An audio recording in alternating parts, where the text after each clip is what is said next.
अगर आप सब चाहते हैं जीतराज प्रेमी के वीडियो आप सब तक पहले पहुंचे तो लाल बटन को दबाकर चैनल को सब्सक्राइब जरूर कर ले और साथ में बेल आइकन को दबाना ना भूलें।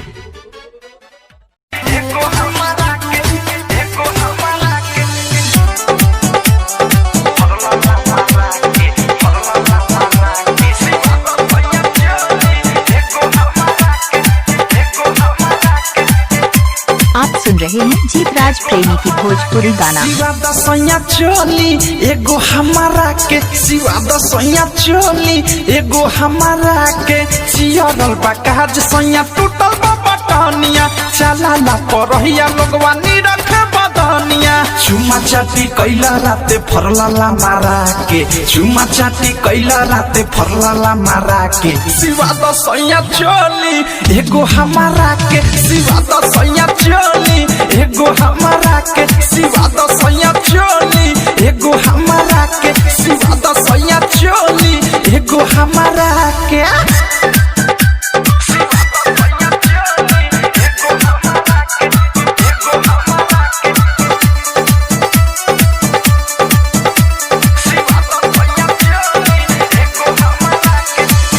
लावा कपड़ा तू किन एगो राजा रंगीन, आज जाके दरजिया के दे दी, नहीं बोला तारा हूँ मजा मारा तारा तू ना देव तो बोला हो के दी, नासा में नासा तारा रोजे कमरा के, नासा में नासा तारा रोजे कमरा के, सिवा दसैया चोली एगो हमारा के, सिवा दसैया चोली एगो हमारा के, सिवा दसैया चोली एगो हमारा के, सिवा दसैया चोली एगो हमारा के।